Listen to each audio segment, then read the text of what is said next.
Bueno, muy buenas tardes para todos, bienvenidos. Empezamos hoy con una nueva entrevista de La Humanidad TV. En este caso tenemos a un invitado de lujo, Ezequiel Vistolfi, una persona que realmente conoce lo que está pasando en el mundo, un analista político internacional muy reconocido, sobre todo en Europa, pero argentino él. Así que lo vamos a tratar como en el Río de la Plata. Un gusto, Ezequiel. Un placer, Diego, acompañarlos. ¿Qué tal todo? Todo muy bien, por suerte. Bueno, tenemos una cantidad de temas para hablar. Bueno, me parece que estaría bueno que empezaras por donde a vos te quede más cómodo. Bueno, la novedad en el panorama internacional, en la geopolítica y la geoeconomía globales, sin dudas, aparecen en el cambio de rumbo de la política exterior de Estados Unidos desde la asunción de Donald Trump. Eh, Básicamente, Trump comenzó 5 grandes cambios en la política exterior estadounidense. Por un lado, comenzó con un repliegue en Ucrania, con un repliegue de Estados Unidos respecto a la guerra en Ucrania. Recordemos que Estados Unidos, desde el principio, incluso antes de que comenzase la guerra, patrocinó a Ucrania en su enfrentamiento con Rusia. Es el objetivo inicial de esta guerra para Estados Unidos, según los documentos de muchas usinas del pensamiento ligadas fuertemente a la Secretaría de Estado, a la Secretaría de Defensa, ligadas al denominado Estado profundo de los Estados Unidos, el cual no desaparecen más allá de los presidentes, ¿sí? Todo esta estructura corporativa, burocrática, ideológica, incluso, bueno, estos documentos básicamente desde el principio presentaban como plan eh, respecto a Rusia la idea de generar una guerra en Ucrania, y no solamente eso, sino además conflictos en otros países limítrofes con Rusia, para que eso terminase en una derrota estratégica de Rusia, así lo llamaban, ¿sí? Bueno, en este contexto comenzó una guerra. En algún momento esa guerra presentó una escalada terriblemente preocupante, porque la creciente participación de la OTAN, hegemonizada por Estados Unidos, incluso generó la posibilidad real de un enfrentamiento directo entre Estados Unidos y Rusia, ya no una guerra en Ucrania como forma de generar una derrota estratégica en Rusia, sino casi desaparecía Ucrania, casi desaparecía la intermediación de Ucrania, y casi comienza una guerra directa entre las dos principales potencias nucleares, con una alta probabilidad de una escalada nuclear y, bueno, el riesgo de una guerra nuclear y una catástrofe. Entonces, Trump comienza, ante esta situación, un repliegue en este escenario. ¿Por qué? Porque Rusia militarmente pudo responder a esta guerra y aparece como ganadora, ¿sí? Contra Estados Unidos, contra Europa, contra la OTAN, en el escenario ucraniano. Por eso comienza Trump con un primer movimiento en su política exterior de retroceder en Ucrania. Y en segundo lugar, entre las novedades aparece un giro hacia China, ¿sí? De manera que estratégicamente retrocede en un escenario, de algún modo comienza un intento de acercamiento o de reacercamiento de Estados Unidos a Rusia para entonces sí comenzar el segundo movimiento, el segundo cambio en la política exterior de Estados Unidos de acometer una política exterior mucho más hostil contra China. No porque careciese de hostilidad hasta ahora, sino porque comienza un curso mucho más duro en ese sentido. ¿Sí? Entonces retrocede en un escenario y acomete con mayor fuerza en otro. En tercer lugar, aparecen cambios ligados a la política exterior de Estados Unidos en el continente americano, no solo en América Latina, sino incluso con relación a Canadá y a Groenlandia, cambios ligados a un endurecimiento de la política estadounidense en toda la región, frente al patio trasero, porque así nos conceptualizan ellos a nosotros. Y en cuarto lugar, el cuarto cambio fuerte de Trump aparece en Medio Oriente con una intensificación de la política de enfrentamiento contra Irán. Esto todavía no lo presenciamos en toda su extensión, pero va a comenzar de aquí a poco. Ya aparecieron amenazas y demás. Nosotros realizamos este análisis desde antes de la asunción de Trump y hasta ahora todos estos puntos aparecen confirmados en la práctica. El de Irán va a comenzar de aquí a poco. Esos son los grandes cambios.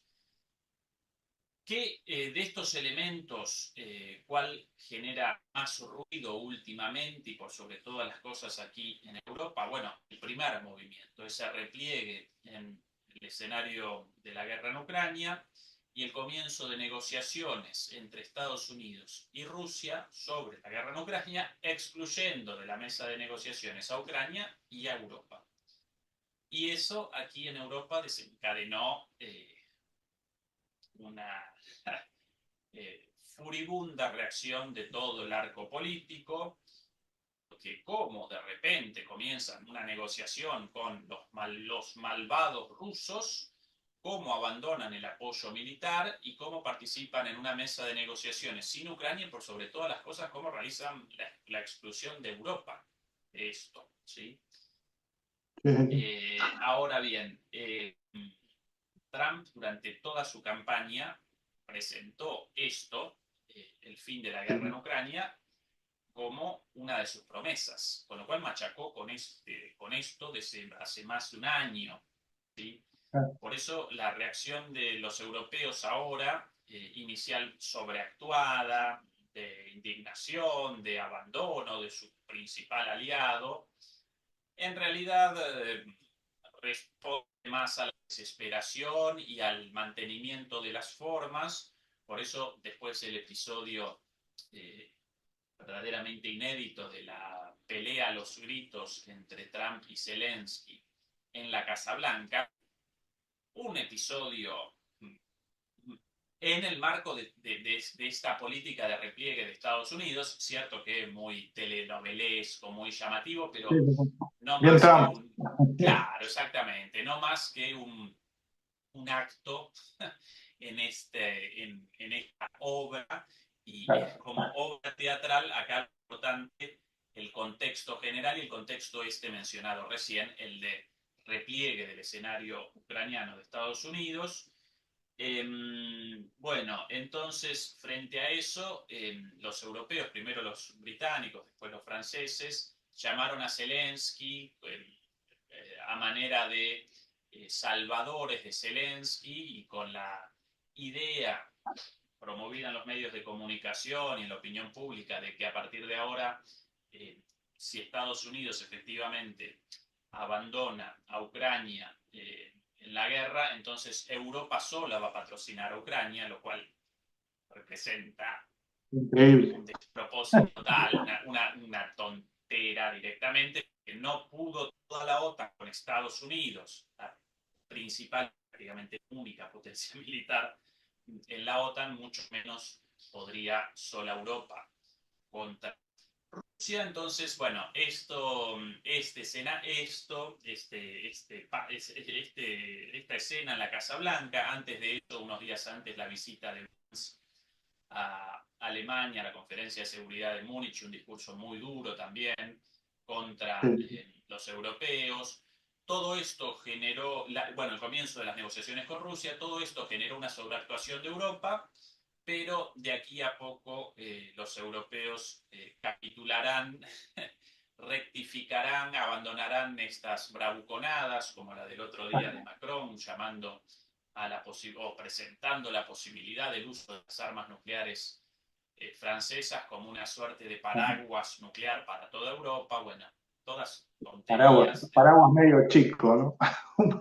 Sí, no, no, un despropósito. El discurso generaba risa, verdaderamente. No, Bueno, ahora, genera entre risas y llantos, porque sí, en última instancia está realizando un discurso sobre armas nucleares, sí, algo sí, muy sí, sí, grave, pero esto de, bueno, nosotros ahora los franceses vamos a sacar, ¿no? Pues sí, aparecemos sí, con el pecho como, inflado contra Rusia, como- cuando no pueden como si no hubieran despacharse a aprendido. mirar.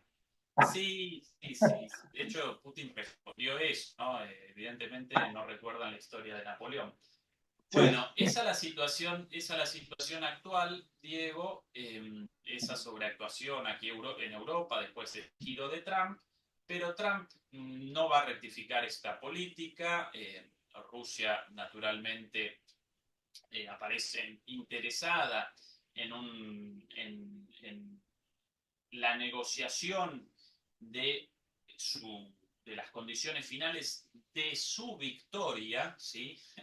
La negociación final de este conflicto sobre la base de una posición de fuerza, porque aparece victoriosa y todos los sí, días sí, sí. conquista más territorios. En las negociaciones seguramente establecerán la transferencia de muchos más territorios de Ucrania a la esfera bueno, al territorio ruso, al ámbito de sí, como parte de los nuevos territorios de Rusia, y Europa y Ucrania relegadas, excluidas, pero pronto también sometidas a esta situación. Y más allá de esto, también comenzó como producto de toda esta situación aquí en Europa una discusión sobre el rearme europeo y la necesidad de comenzar, de acometer una política de seguridad europea propia y no subordinada a la defensa estadounidense como hasta ahora. Algo en teoría bueno y sano para Europa, pero no en el contexto, no de la forma planteada por los líderes actuales, como por ejemplo Merz, futuro canciller ya electo pero aún no designado de Alemania, el propio Macron, porque en este caso están patrocinando esta idea de un rearme europeo para una guerra con Rusia. No la idea de, bueno, queremos una Europa autónoma, autárquica, con su propia capacidad de defensa, pero en buenas relaciones con nuestros vecinos y por sobre todas las cosas con el vecino ruso ubicado a fronteras de Europa y con, bueno, varios miles de cabezas nucleares. No, lo presentan ahora como queremos el rearme europeo para un enfrentamiento con Rusia. Y una de las Es máximas increíble. de la defensa europea a lo largo de las últimas décadas, y cierta, parecía en esto de imposible una Europa segura sin Rusia y mucho menos contra Rusia. Entonces, lo de la propuesta del comienzo de una política de seguridad europea autónoma propia, bueno, bienvenido, eso representa un paso en la dirección correcta, pero no para una guerra con Rusia, sino para establecer buenas relaciones con todos los países lindantes, ¿no? Es el escenario a grandes rasgos, Diego, ahora.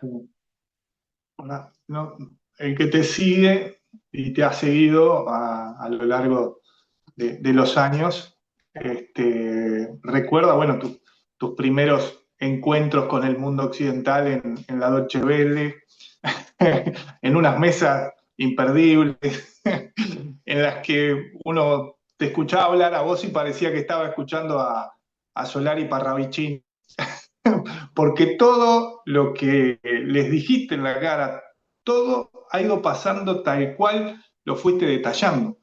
Inclusive hasta la escalada nuclear, poco a poco se ha ido dando y ha sido, pero ellos no lo entienden eso, o sea, no se han dado cuenta todavía de la situación en la que está, porque yo el otro día pensaba y decía, en el caso, por ejemplo, de Suecia y Finlandia, ¿no? Después de todo, de tantos años, de tanta imparcialidad y todo, de golpe elegís un bando y te das cuenta que dentro de ese mismo bando aparece el lobo feroz a querer robarse Groenlandia, Canadá, pero no lo que siguen hablando ellos, lo que siguen pregonando es que el malo es Rusia, que hay que atacar a Rusia, que hay que defenderse, que va a tomar Europa. Es bastante, a mí me da pena, ¿no? Porque en realidad los que terminan pagando todo esto van a ser los ciudadanos europeos con una Europa, como vos has comentado siempre, ¿no? Ya en una, casi que en una enfermedad terminal y que le falta que la empujen, porque Sí, sí. Alemania es la locomotora, por ejemplo, pero está muy corrompida ya, ¿no? Sí, sí. El hecho de que en el inicio de la guerra nosotros vaticinásemos estos escenarios no respondía a nuestra brillantez o a nuestra lucidez, sino solamente al hecho de que realizábamos un análisis crítico desde la perspectiva del realismo en las relaciones internacionales, una perspectiva teórica la cual establece el foco en las relaciones de poder, la perspectiva la perspectiva de hecho dominante en el estudio de las relaciones internacionales desde Tucídides, el historiador griego, pasando por Maquiavelo hasta el presente, frente a otra perspectiva, la perspectiva liberal o idealista, la cual establece el foco en los valores, las instituciones, y naturalmente las instituciones, los valores, el deber ser de las cosas, sin duda presenta un valor, pero en un mundo anárquico, sin eh, una fuerza superior, sin un supraestado, sino un mundo constituido por estados soberanos en disputa entre sí y con intereses divergentes, lógicamente entre esos países, entre esos estados, aparecen relaciones de poder y esa es la lógica. Y si uno tiene quiere la teoría o las teorías sobre las relaciones internacionales y los analistas queremos, y todos queremos, a partir del estudio de las relaciones internacionales y de su análisis, básicamente rechazar la guerra, que no comienza en guerras, bueno, entonces debe comenzar un análisis desde esa perspectiva realista, desde esa perspectiva de relaciones de poder, y desde ahí realizábamos nuestro análisis también con una mirada crítica sobre la política imperial de los Estados Unidos, de la OTAN, de Europa, y las cosas aparecían clarísimas, pero no solo para nosotros, yo personalmente, me acompañaba Carmen Valero, sino también para otros pocos analistas, aquí en Europa prácticamente ninguno, pero algunos ciertamente sí, en Estados Unidos algún otro, quizás también por América Latina, alguno también por ahí, en España también. Y bueno, si uno realiza un análisis crítico, realista, sin intereses, esa también la clave, querido Diego, sin que el salario de uno aparezca dependiente de un resultado distinto en su análisis y sin responder a alineamientos editoriales propios bueno, de los estados, de las empresas mediáticas y demás, entonces esto aparecía clarísimo. Lo sorprendente de toda aquella fase, Diego, quizás aparezca en el hecho de que curiosamente nos llamaron a nosotros dos, a Carmen y a mí, para aquel programa, por cuestiones fortuitas, el productor había abandonado el programa, bueno, entonces aparecía una productora suplente y ella quería buenos programas con debate. Precisamente por ese debate las cifras de audiencia protagonizaron una escalada enorme y eso generó un círculo de cada vez mayor participación hasta que la noticia de esto, ¿no? Ascendió hasta los cargos directivos de Deutsche Welle y en ese momento llamaron a Deutsche Welle en español y a la producción del programa con la prohibición de nuestra participación. Pero todas las cosas dichas ahí, frente a los propagandistas de la OTAN, bueno, todas materializaron efectivamente y nosotros las presentábamos en ese entonces. Yo Se presentaba siguieron entonces. presentando, ¿no? En el programa Demoliendo mitos de la política. Claro, claro. Yo a partir de ahí Ahí se comencé sigue, con ¿no? mi camino por en mi canal, en la Pero única forma. Sí, sí, pero pero realmente me parecían buenos los programas que tenía en aquel entonces la Dolce sí, Vele por eso claro, mismo, claro. porque mal o bien generaban un debate que hacía que la gente pensara, ¿no? Efectivamente. Y en Era los lo que estaba mismos, ese faltando. programa, Diego, presentaba una versión en inglés y en alemán también, al día de Ujú. hoy. Es el programa más importante de Deutsche Welle.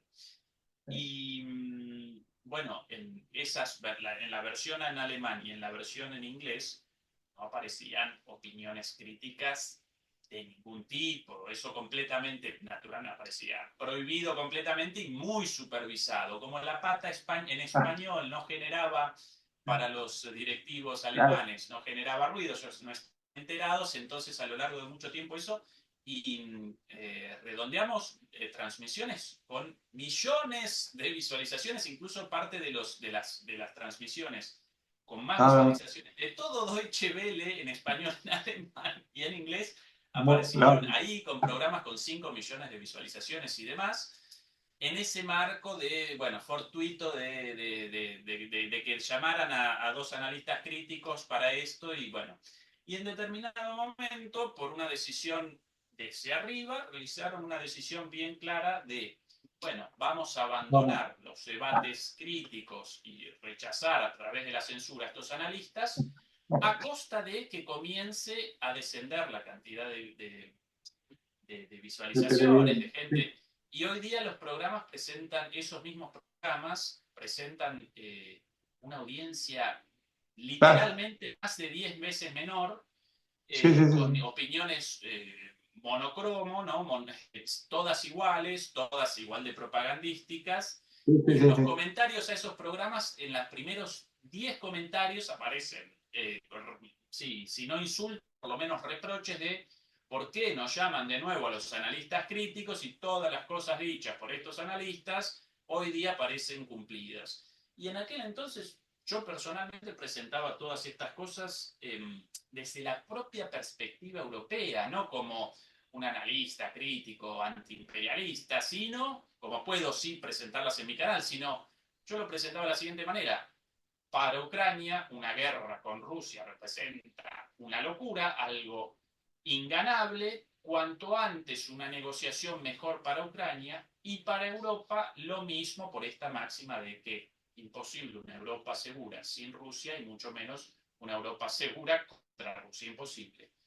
Y en algún momento también, como chicanita, como chicana, también presentaba yo la posibilidad 2 años atrás, cuidado en el caso de una victoria de Trump, porque ahí van a Sí, aparecer en pelotas, literalmente. Y sí, bueno, sí, sí. todo cumplido y ahora ellos en pelotas. Y aún así, en los últimos programas, yo a veces recorro los medios y machacan con lo mismo, cada vez más de forma más alejada de la realidad, cada vez más, sí, más alienados, pero tarde o temprano, Diego, así como las dirigencias europeas y las clases dominantes europeas, de aquí a poco, porque ya pueden, ya carecen de margen de acción, rectificarán y acompañarán con, ¿no? Un asentimiento, sí, el mandato de Estados Unidos con un asentimiento servil, bueno, también en esos medios rectificarán y reacomodarán las cosas, ¿no? De manera que, bueno, la situación ahora sí, nosotros nunca la presentamos tan distinto. Bueno, van a reacomodar la narrativa como la reacomodaron tantas veces. Y bueno, y lo pasado pisado, pero desde una posición cada vez más débil, no solamente de los países europeos, sino incluso de sus propios medios, porque los acompañan cada vez más personas.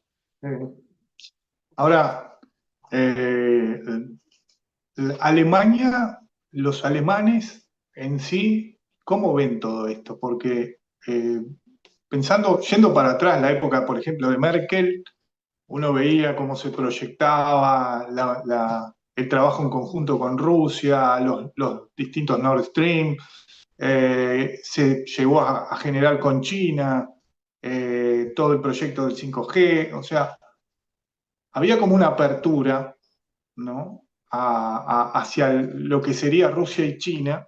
Ahora, después, el cambio fue rotundo y no importó para nada destruir la industria alemana, ¿no? Destruir por completo casi la industria alemana, sabiendo además, que vos lo dijiste varias veces, de que todo esto que estaba ocurriendo ya lo había programado la Rand Corporation y que era un programa realizado por expertos en Estados Unidos para cómo desestabilizar a Europa y ponerlo de frente a Rusia y China también. Sí. ¿Cómo ve la gente esto? Bueno, en última instancia, la respuesta a esa pregunta, porque en realidad, si la presentamos en términos más abstractos, la pregunta podríamos presentarla de la siguiente manera. ¿Por qué un país o por qué un grupo de países comienzan políticas fundamentales en contra de sus propios intereses? Políticas fundamentales como su política exterior con respecto a las grandes potencias, su política económica respecto al aprovisionamiento de energía, bueno, políticas básicas de los estados. Bueno, ¿por qué en un momento un estado puede, o un grupo de estados, en este caso los estados europeos, pueden comenzar políticas abiertamente contrarias a sus intereses, abiertamente negativas Autodestructivo. y autodestructivas, efectivamente? Y bueno, y para responder esa pregunta aparecen un montón de dimensiones y análisis, en su gran mayoría complementarias, desde lo económico hasta lo político, lo cultural, lo ideológico, la coyuntura, bueno, un montón, los liderazgos, un montón de cosas. Pero en última instancia, Diego, el factor principal aparece en el deterioro democrático vivido por estos países previamente, a partir del cual estos países comienzan estas políticas tan nocivas y las sociedades no reaccionan. ¿Sí? Es el problema de fondo. Como durante las últimas décadas la democracia, el gobierno del pueblo, fue desapareciendo y aparece prácticamente convertido en una forma vacía, en una cáscara vacía, entonces estas clases dirigentes actuales pueden acometer estas políticas suicidas y la gente no reacciona, no está movilizada, no participa, carece de interés, carece de formación. Es el problema de fondo, ¿sí? Porque podrían, en un contexto distinto, comenzar estas políticas, pero si en una democracia real, la gente movilizaría inmediatamente, reaccionaría, no ya a favor o en contra de Rusia, sino a favor o en contra de la paz, del desarrollo económico de las sociedades, del crecimiento, de rechazar una carrera armamentística a costa de la educación, la salud, la vivienda, la infraestructura, cosas recontra básicas, Diego, nada más y nada menos que eso. Pero como la gente no reacciona, entonces pueden todo eso. ¿Y por qué la gente no reacciona? Bueno, no reacciona porque en el caso alemán quizás incluso más que en otros, pero no reacciona por el deterioro democrático propio de el orden neoliberal, el orden económico neoliberal, el cual genera muchísima desigualdad, genera un vaciamiento de la democracia, la idea de los políticos no me representan, una distancia cada vez más grande entre representantes y representados, la política como una cuestión de élites, y ya ni siquiera como de élites nacionales, sino las decisiones estratégicas en los países europeos tomadas en Bruselas, en las instituciones de la Unión Europea, por funcionarios ni siquiera elegidos de forma directa por los europeos, como por ejemplo la presidenta de la Comisión Europea, elegida indirectamente por el Parlamento Europeo, a su vez elegido por elecciones indirectas. Bueno, toda esa estructura, y si en algún momento algún país rechaza alguna de las decisiones tomadas por el Parlamento Europeo, la Comisión Europea, o incluso tomadas por los gobiernos, pero en contra de la voluntad de los pueblos, si la rechazan, bueno, las protestas, a ver, pues en algunos casos, bueno, aparece la represión, en otros casos directamente un ninguneo absoluto, y todo esto sumado naturalmente a una estructura de medios de comunicación tendientes al mantenimiento de este orden. Y si queremos un análisis más grande, incluso civilizatorio, también debemos recordar la difusión de estos aparatitos, ¿no?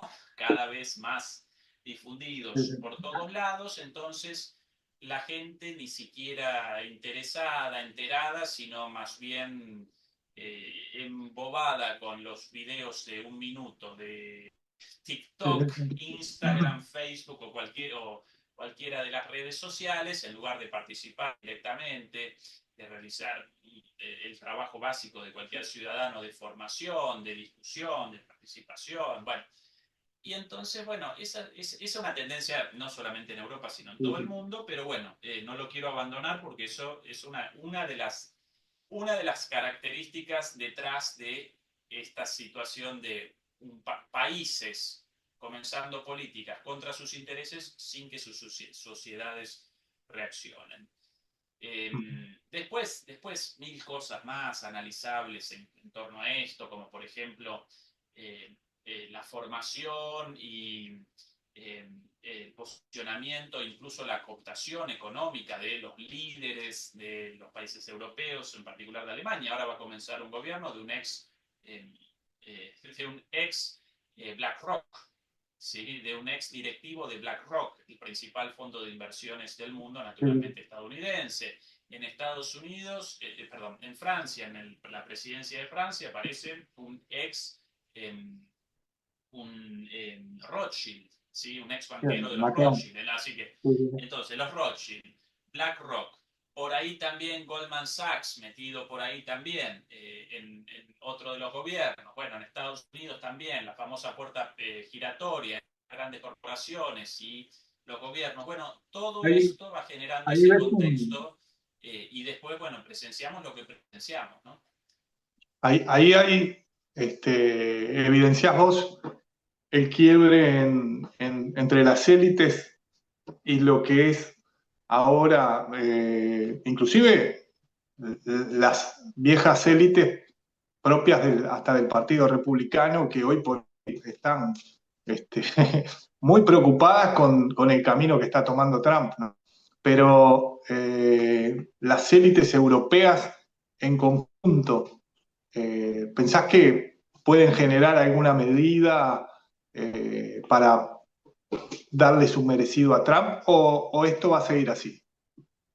Eh, para mí, el surgimiento de Trump responde a una disputa en el interior de las clases dominantes en Estados Unidos, eh, porque las políticas neoliberales asumidas por Estados Unidos y por todo el mundo naturalmente también, pero en el caso de Estados Unidos generaron un deterioro relativo de su poderío económico, de su poderío político, de su poderío militar, incluso generaron un proceso de desindustrialización y de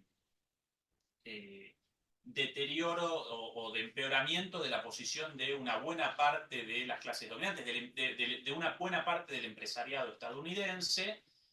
También un debilitamiento respecto a las potencias emergentes, particularmente frente a China. ¿Sí? China genera todos los bienes de consumo, incluso los grandes bienes, la industria militar también, y Estados Unidos no. Eso, bueno, todo eso como producto de las propias políticas de los Estados Unidos. Entonces, una parte de sus clases dominantes reaccionaron a esa situación acompañando a Trump como candidato.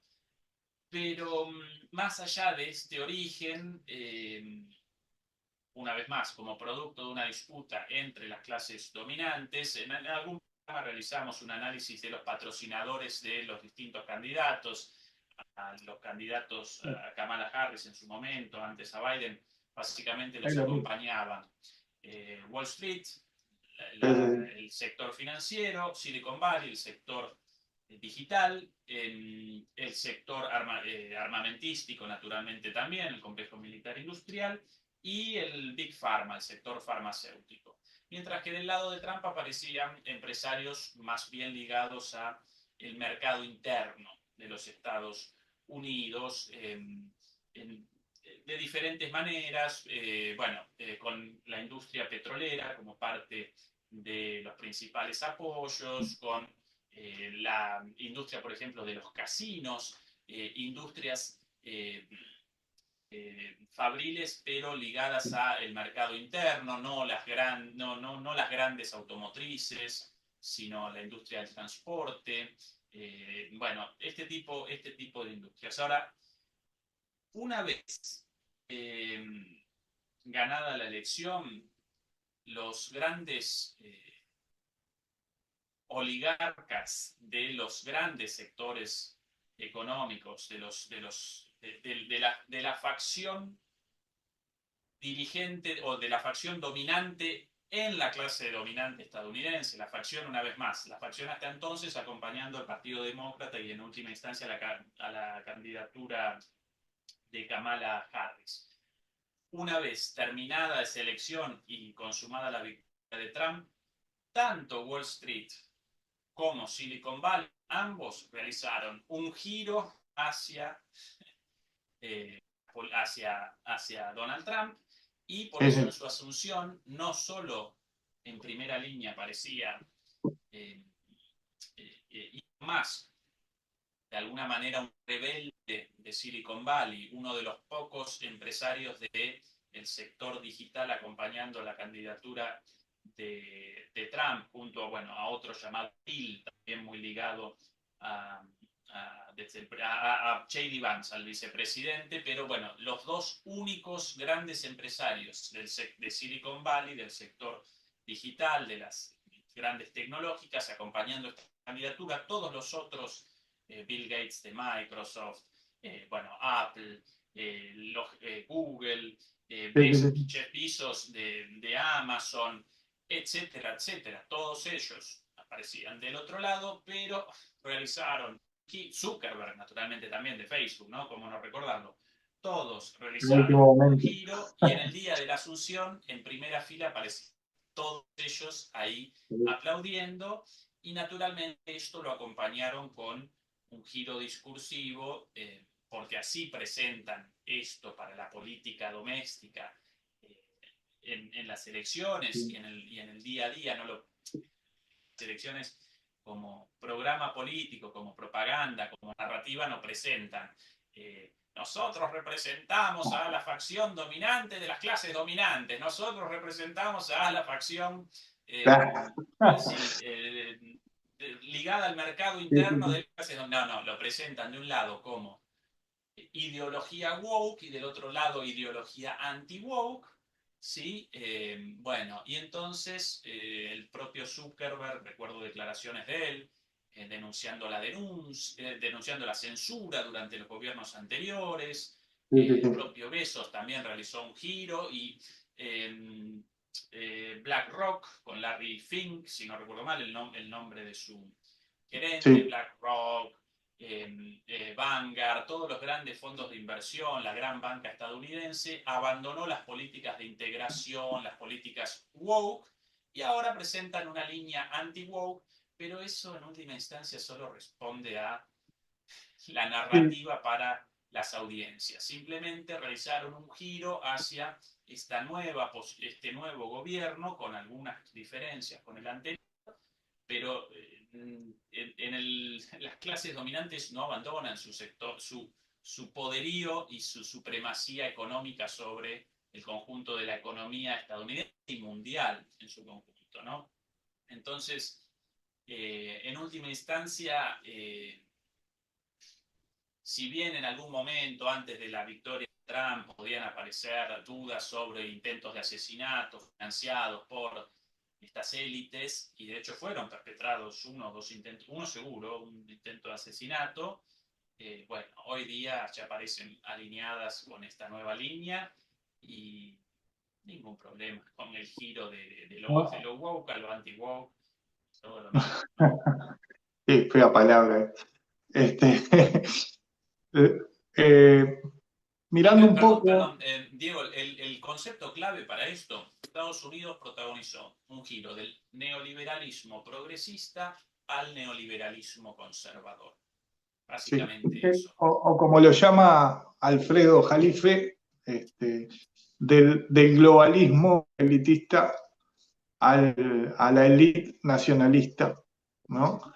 Sí, yo rechazo esa así, caracterización y de hecho no participo del análisis de Jalife porque ahí aparece la idea de Estados Unidos ahora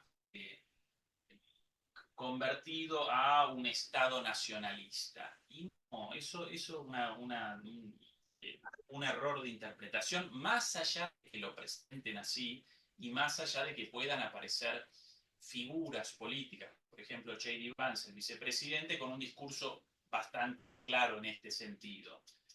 Pero acá Estados Unidos no quiere eh, la reindustrialización en nombre del nacionalismo estadounidense o de la soberanía política o algo parecido a lo vivido en los Estados Unidos desde el New Deal en adelante, ¿sí? Con eh, un rol activo del Estado en industria en los sectores económicos, con miras a el pleno empleo, al desarrollo, a la mejora de las condiciones de vida de las personas, al aumento de los salarios, el crecimiento económico. No, no, de ningún modo. Simplemente sí, acá aparecen derrotados en la globalización neoliberal y por eso están estableciendo algunas medidas como tarifas, bueno, como aranceles, o otras formas de presión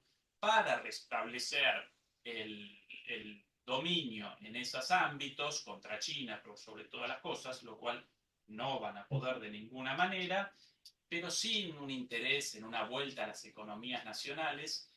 En primer lugar, porque sus propias clases dominantes presentan una estructura económica completamente internacionalizada en la búsqueda de menores salarios y mayores ganancias, si no van a sí, abandonar las industrias estadounidenses sus fábricas en México con salarios 10 veces sí, menores sí, que en los sí, Estados Unidos, tampoco van a sí. abandonar la relación con China de China como la fábrica del mundo. De hecho, tampoco podrían porque abandonaron la capacidad técnica necesaria para poder realizar la producción de de todos esos bienes. No lo quieren sus clases dominantes, no representa el objetivo y si lo hicieran no comenzarían una política de desguace del Estado como comenzaron, porque el Estado en una política nacionalista debe aparecer como norte, como aparece efectivamente en el caso de China, con un sistema económico híbrido distinto, y como aparece también en el caso de Rusia con otra forma de economía mucho más capitalista, pero con el Estado mucho más presente. Entonces, yo lo caracterizo como neoliberalismo progresista y neoliberalismo conservador, no como un giro hacia el nacionalismo. En la primera gestión de Donald Trump también apareció en algún momento una dinámica, una retórica nacionalista. ¿Vos recordás muchos cambios en la No, política exterior? ¿O recordás el retorno de las industrias estadounidenses a Detroit, a no. el cinturón del óxido?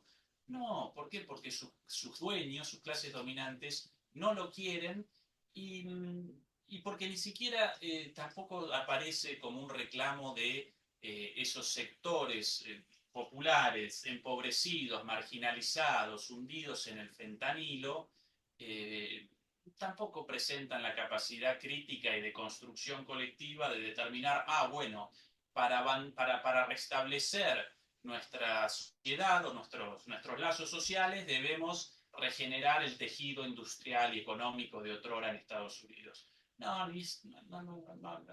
No pueden realizar esa construcción política e ideológica. Aparecen, bueno, sumidos en el odio Es por algo que la llevaría décadas, ideología. además. Claro, aparecen sumidos en el odio contra la ideología woke y consignas vacías de un lado y del otro. Lo mismo del lado woke. Por eso yo rechazo esto de la idea de una vuelta al Estados Unidos nacionalista, no porque no carece. De hecho, si comenzase un proceso así a escala global y nuestros países también realizaran un giro hacia un nacionalismo entendido en el buen sentido, no en el sentido facho, sino en el sentido de el retorno a la industria nacional, al foco puesto a las clases trabajadoras, en el crecimiento. Bueno, Sí, bienvenido, igual pero creo que no Calife quieren lo eso. maneja de otra manera, ¿no? Lo ve como la idea de hacerlo grande en el sentido de volver a darle el imperio que era hace unos años, ¿no? De darle un Bueno, poderío económico y militar que ya tiene. eso, Este, bueno, en eso acompañaría el análisis, pero la idea sí, de la dicotomía esta de globalistas contra soberanistas para mí representa más una expresión de deseo que un análisis sí, sí. crítico real. Ese es mi punto, ¿sí? El panorama en Estados Unidos va más o menos con lo que hablabas hoy, ¿no? De la banalización de la política por parte de las personas, ¿no? Ya hace mucho tiempo que Estados Unidos ha perdido el interés no solo por la política, sino por un montón de temas realmente importantes, ¿no? Pero más allá de todo, la ecuación ahora es muy sencilla, es como vos decías, se divide entre los que están a favor o en contra de la cultura woke, ¿no?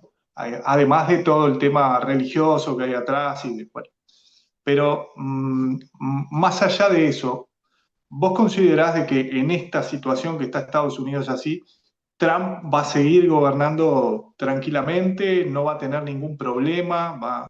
Porque a pesar de que es cierto de que muchos se le acercaron y muchos se pasaron para el bando de él, también noté que hay unos cuantos que están bastante nerviosos con todo el Sí, tema seguro. de los aranceles, ¿no? De la violencia con la que está hablando, de que va a tomar Groenlandia, de que va a tomar, y eso aleja a Estados Unidos del resto de sus aliados, ¿no?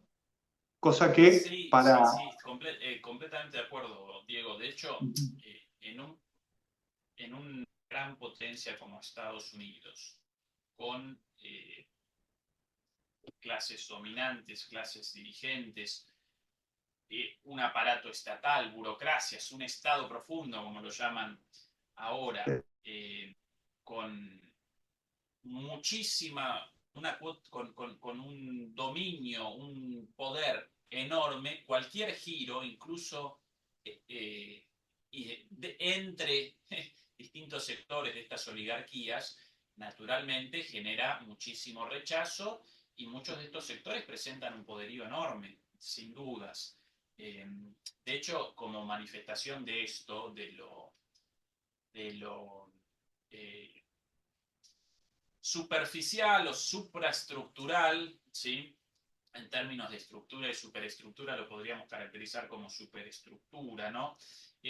A un lado de, de estos dos polos opuestos, del polo woke, a un lado aparece como figura rutilante Bill Gates o el propio Soros, dos Y su de los hijo. grandes, ahora su hijo, de los grandes capitalistas ligados a Silicon Valley o a las finanzas, y del otro lado aparece Elon Musk y bueno, el propio Thiel, menos con un perfil más bajo, pero por sobre todas las cosas más, otro capitalista ligado a Silicon Valley y el hombre más rico del mundo, hasta hace algunos años Bill Gates, el más rico del mundo. Entonces, esa es una demostración de lo Sí, ficticio, de lo supraestructural de estas diatribas, ¿no? O bien uno de los grandes oligarcas del mundo, o bien el otro, y en el medio peleados a muerte por si baños mixtos sí o baños mixtos no, o y operaciones de cambio de sexo gratuitas sí, o operaciones de cambio de bloqueadores sexo gratuitas no. infantiles. Pero en realidad, claro, en realidad entre Bill Gates e Elon Musk Sí, aparecen muchas más coincidencias sí, que sin duda. diferencias en cuanto a sus intereses económicos y en cuanto a su posición como mil millonarios, todos ellos con más de cientos de miles de millones de Sí, dólares, sí, sí. literalmente cientos de miles de millones de dólares, solo que, bueno, con esta pátina ideológica de un lado y de otro. Aún así, un giro de un lado al otro pues, genera muchísimo rechazo eh, y sin dudas, el éxito o el fracaso de estas políticas, de esta política exterior impulsada por Donald Trump, va a responder casi exclusivamente a su éxito en el ámbito de la política doméstica. ¿Sí? Los grandes luchas y los grandes enemigos de Trump aparecen en la política doméstica, incluso en sectores estatales como el sector judicial, en sectores paraestatales como el sector de los medios, ¿sí?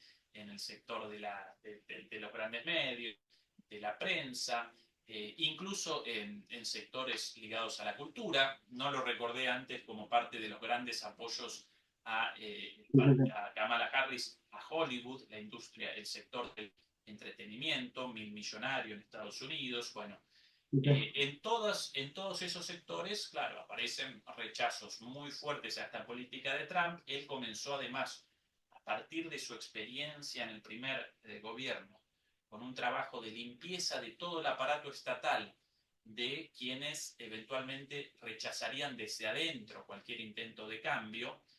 En el ámbito, por ejemplo, de la Secretaría de Estado y del Ministerio de Defensa, esta ruptura entre ambos sectores, también una vez más intraoligárquicos, bueno, aparece marcada por el clivaje entre sectores antirrusos y antichinos. Trump desde siempre presentó una postura más antichina que antirrusa, quiso motorizar en su primer gobierno y no pudo por la fuerza del sector antirruso, bueno, encabezada en la figura de Hillary Clinton, de los Obama, del propio Biden, y por eso Estados Unidos, por eso no pudo Trump comenzar una política mucho más antichina, como hubiera querido él, solo pudo establecer aranceles, después continuados por Biden sí, pero Biden realizó una apuesta con todo a una política antirrusa a través de Ucrania. ¿Sí? Sí. Y eso gracias a la presencia en la Secretaría de Estado, en la Secretaría de Defensa, en las universidades, los think tanks, en las usinas del Sí, sí, pensamiento, sí. en el sector militar industrial. Bueno, todo eso. Trump comenzó una limpieza de todo eso, pero obviamente eso genera Bueno, reacciones y podría determinar tranquilamente en Estados Unidos cuántos sí, magnicidios. sí, Ya, sí. recordar cuatro en la historia de los Estados Pero, Unidos, sí, sí, intentos de sí, asesinato mucho más. sin contar los intentos, ¿no? Pero digo, en este caso específico, ahora, en los últimos, el último mes, ha iniciado, por ejemplo, una purga también en la CIA y el FBI, dando incentivos enormes para que se jubilen, para que dejen de trabajar y pasen a otro lado. O sea, se está cambiando toda la estructura, ¿no? Desde abajo. O sea, yo creo que lo que está haciendo no es algo que se le ocurrió y dijo vamos a hacerlo de esta manera, sino que es algo que viene programado realmente para conseguir lo que él quiere, ¿no? Sí, Ahora, el cambio yo más dudo un fuerte, poco sí, perdón. realmente de si lo van a dejar tranquilo. Yo Bueno, tengo, eso es verdad. pensando un poco también en todo lo que está pasando ahora, por ejemplo, con la guerra de Ucrania, todo lo que vos decías, por ejemplo, de BlackRock, lo que va a perder la gente de Larry Fink con todo el tema de que si se llega a alguna negociación ahora, todo lo que se le había prometido a BlackRock va a quedar para atrás, ¿no? O sea, va a quedar en manos de Rusia. Eso ya, más allá de que haya negociación o no, yo creo que ya va a ser irreductible. Pero creo que se está perdiendo mucha plata, ¿no? En este juego. Sí, cuidado.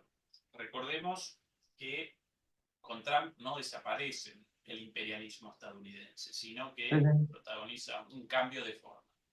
Entonces, en ese ámbito, sin dudas, van a aparecer perdedores, pero Trump va a generar, ya la está generando, una nueva estructura de política exterior tan imperial como la anterior, solo que con otros objetivos. ¿Sí? Entonces, si BlackRock puede generar pérdidas o puede contabilizar pérdidas en Ucrania, con seguridad en el enfrentamiento contra China, o si no pueden eso, contra Irán, van a generar ganancias por ese otro lado. ¿Sí?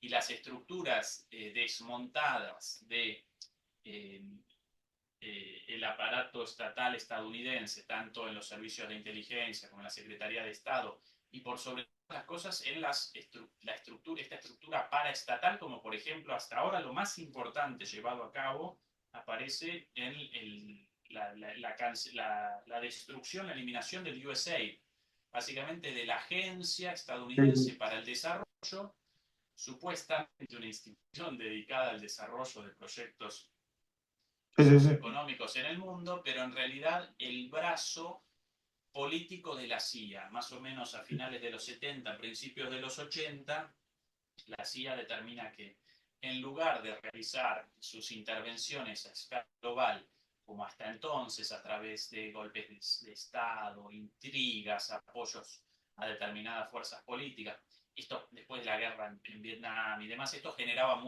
mucha mala prensa. Entonces, ¿qué mejor generar una agencia para el desarrollo ligada a un montón de ONGs todo ese accionar político fuera canalizado a través de estos programas para el desarrollo, pero en realidad básicamente una forma de intervención política de Estados Unidos. Claro, Sí, sí, sí. con la pátina woke, la pátina del neoliberalismo progresista. Eso desapareció y de ahí desapareció el presupuesto de la USAID, según los trampistas, y esto no lo rechazaron Sí, sí, sí. los medios ligados al antitrampismo, el presupuesto a partir del recuento de todos los programas cancelados redondeaba los 40.000 millones de dólares No, no, anuales no, para no. programas y con eso patrocinaban la USA patrocinaba a la vez a organizaciones ligadas a Soros, como la Open Sí. Democracy, y de ahí otras organizaciones, y de ahí las revoluciones de colores, bueno, Hermanos al rescate, mil cosas distintas. Incluso algunas el golpe en también, Venezuela. sí, mucha gente refunfuña por el corte de algún programa para la Sí, sí, potabilización de agua en algún lugar sí, de la sí, Colombia profunda, por ejemplo, inventado. Y sí, dentro de todos esos programas podían aparecer programas realmente ligados al desarrollo. canalización de aguas servidas, potable. Pero claro, representaban un pedacito así como excusa para la intervención Cortinas de política de humo. Estados Unidos. Claro, entonces Trump está generando el desmonte de eso, la destrucción de eso, pero ya está generando una estructura paralela en el sentido en el cual él quiere la política estadounidense también imperial, también de búsqueda del dominio exclusivo del mundo. Entonces, que este cambio podría generar muchos problemas, no podría, genera y va a generar muchos problemas para Trump, sin dudas. Que el éxito o fracaso de esto responderá a su capacidad de generar una estructura equivalente de intereses, ¿sí?, detrás de su propia política exterior, bueno, eso, una vez más, eso va a determinar su capacidad de supervivencia o no, y todo eso va a responder mayormente a la política interna, más que a las reacciones de los países víctimas de las revoluciones de colores, o del intervencionismo del USA, o del patrocinio de golpes de Estado. Para ellos eso es exactamente lo mismo, ¿no? Sí. Es un tema que te pones a hablar realmente y uno te estaría escuchando horas porque además hay material abundante sobre todo esto, ¿no? Si nos ponemos a hablar, por ejemplo, de la USAID ahora, tendríamos millones de temas para tocar, millones de casos, pero no tenemos mucho tiempo, ya estamos más o menos cerca de la hora. Vamos a tratar de ir cerrando un panorama con algo de lo que ha sido, bueno, una de las tragedias más grandes, ¿no?, que ha tenido la humanidad en los últimos tiempos, que es la guerra de Gaza, la masacre constante de niños, de bebés, de un 70% de los muertos, más o menos, eran niños, bebés y mujeres, ¿no? Y bueno, pese a toda esa movida que se ha generado en distintos lados del planeta, todo ha seguido con su curso, ¿no? Que no es algo de ahora tampoco, ¿eh? Es algo que viene remontándose hace más de 76 años. ¿Qué te parece lo que está ocurriendo, lo que se dio con Siria ahora? Bueno, dos comentarios más allá de todas las cosas eh, dichas recién. Acompaño naturalmente.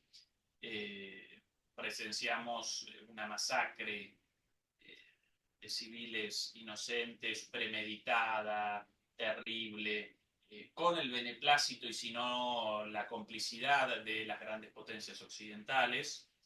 En este momento aparecen en una tregua, pero una tregua tramposa y ficticia a la espera de un nuevo movimiento de expansión y de exterminio del pueblo palestino, porque es el objetivo, así de triste todo esto.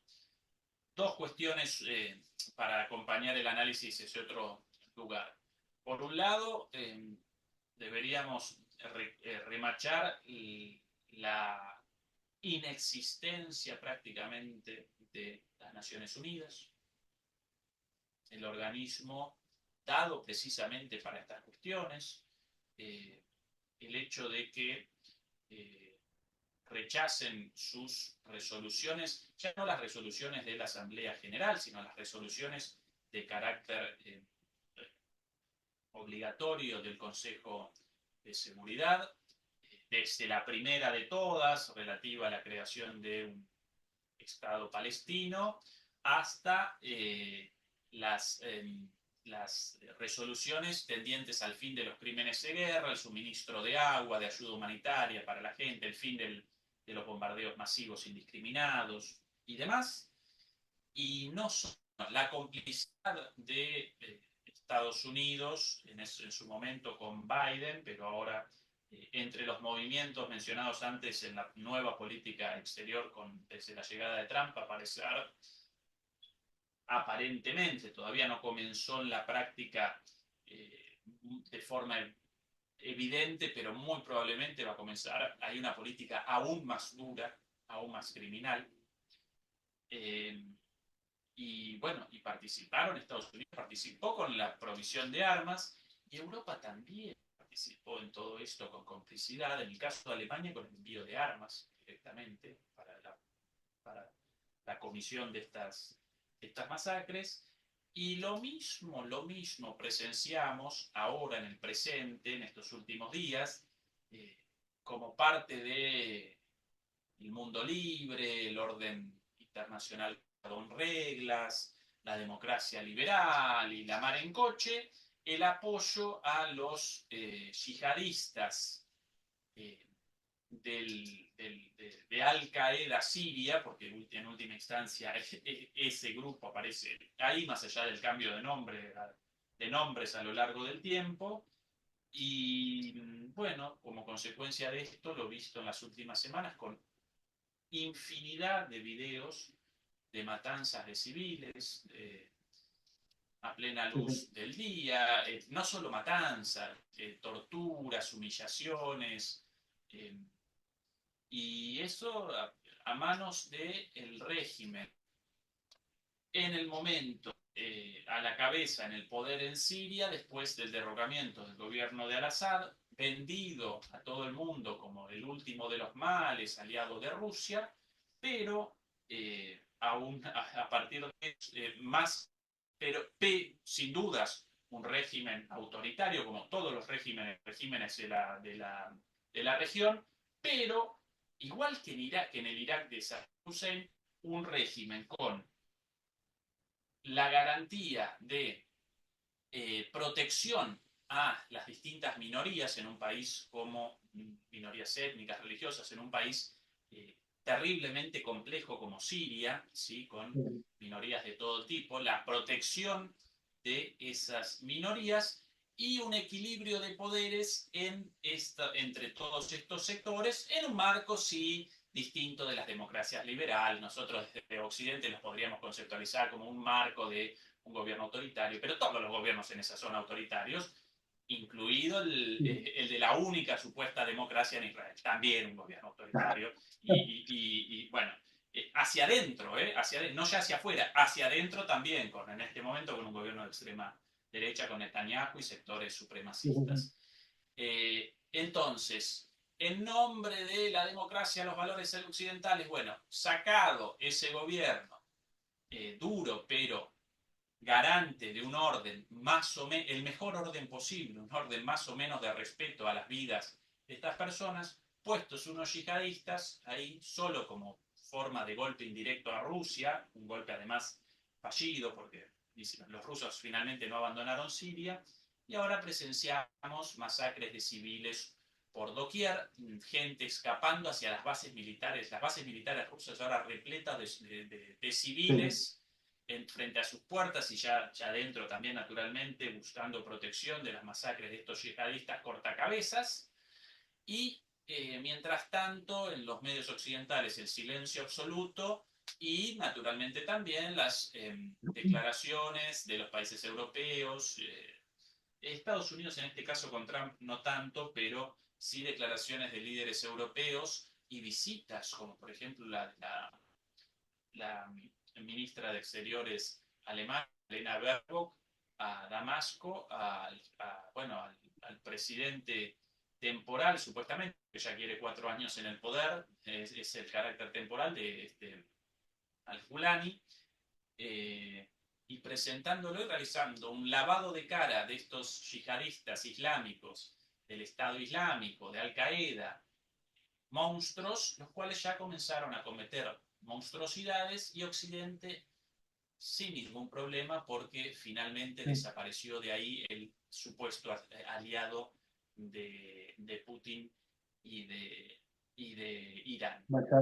Esa eh, Sí. las contradicciones, la ignominia, la deshonra de este supuesto orden internacional basado en reglas y de toda esta narrativa de la democracia liberal, y en realidad no presenciamos más que bueno, un régimen internacional terriblemente colonial, inhumano, Sí. imperialista, sin el más mínimo empacho en perpetrar masacres de civiles en Gaza, en Siria, en el Líbano, etcétera, etcétera, etcétera.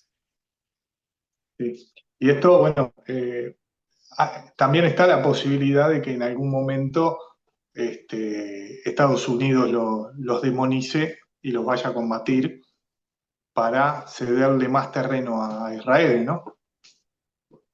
Sí, pero aparentemente, Diego, ya habrían, en parte Israel aparece encolumnado, o mejor dicho, el nuevo régimen sirio aparece encolumnado detrás de la política de Israel, por eso convalidaron la captura de una buena porción de los altos del Golán, aún no, hasta la caída de Al-Assad todavía en poder del Líbano, ¿no? Una parte aún no tomada por Israel, ahora tomada, y no quieren ellos un enfrentamiento con Israel. En muchos casos aparecen pruebas de militantes yihadistas en su momento combatiendo contra el gobierno de Al-Assad, heridos en los combates y llevados a Israel, curados ahí y devueltos Sí, sí, al sí. combate. Entonces, esto es más bien un gobierno más Bueno, aliado de Israel y de Estados Unidos sí. y de Lo digo Irán porque que lo contrario. Sí. desde dentro de Israel inclusive siguen apareciendo las voces, ¿no? De que Israel tiene que ser como lo dice la Biblia y tiene que estar entre los ríos, perdón, y que bueno, estaría tomando parte de Egipto también, y casi en su totalidad, e inclusive parte de Turquía, Irak. O sea, Es el proyecto del Gran Israel, sí, sin por dudas es el eso, objetivo final, pero en el marco de la geopolítica regional, para Israel en su momento aparecía como necesidad el derrocamiento de un régimen enemigo, como el de Al-Assad, por sobre todas las cosas por su alianza con Irán, y ahora establecieron ahí, no solo ellos, cierto, no solo ellos, sino también Turquía, por sobre todas las cosas, en parte Estados Unidos, establecieron este régimen mucho más cercano a sus intereses. Claro, cuando ya realicen lo mismo que Zelensky, cuando hayan realizado su función, bueno, adiós amigos, los despacharán al basurero de la historia y acometerán nuevamente, ¿no? en ese tema de Zelensky, nosotros tenemos contacto con altos diplomáticos de Chile y de Argentina, y nos llegó que hace tiempo lo publicamos también, de que Zelensky le había pedido a Boric la posibilidad de ir al sur de Chile, a una de las islas, a refugiarse cuando todo terminara. Parecer Boric habría accedido. Vamos a ver qué pasa, porque también es muy amigo de Milei. Así Sí, que no, pero Milei ya recordá que después del giro de Trump contra ah, Zelensky, realizó un borrado masivo, literalmente, todas las publicaciones en la cuenta de X de Milei y en sí, otras cuentas, con fotos abrazado a Zelensky, desaparecieron todas, así que ya no. sí, pero atrás está todo un mundo sionista que está alineado más o menos con los mismos intereses. Además, si tendrá plata Zelensky, ¿no? Con todo lo que Uf. todo lo que se ha robado, que además el propio Estados Unidos lo llegó a decir, ¿no? La Sí, plata, creo que era ahora yo vaticino un final trágico para Zelensky, Diego. sí, sí. Yo creo que No lo solamente van a dejar. no lo quieren los rusos, no lo quieren los ucranianos, Sí, ahora tampoco lo quiere Estados Unidos, y con sus aliados, los más peligrosos de todos sus propios aliados, él está enterado, él aparece al tanto de muchísimos secretos, y muy sí, sí, sí. probablemente los servicios de inteligencia británicos, incluso estadounidenses, Bueno, alguna ventana abierta, olvidada, una cáscara de banana, un jabón en la ducha, y después los malditos rusos, ¿no? Uy, los rusos pecaron Claro, ¿no?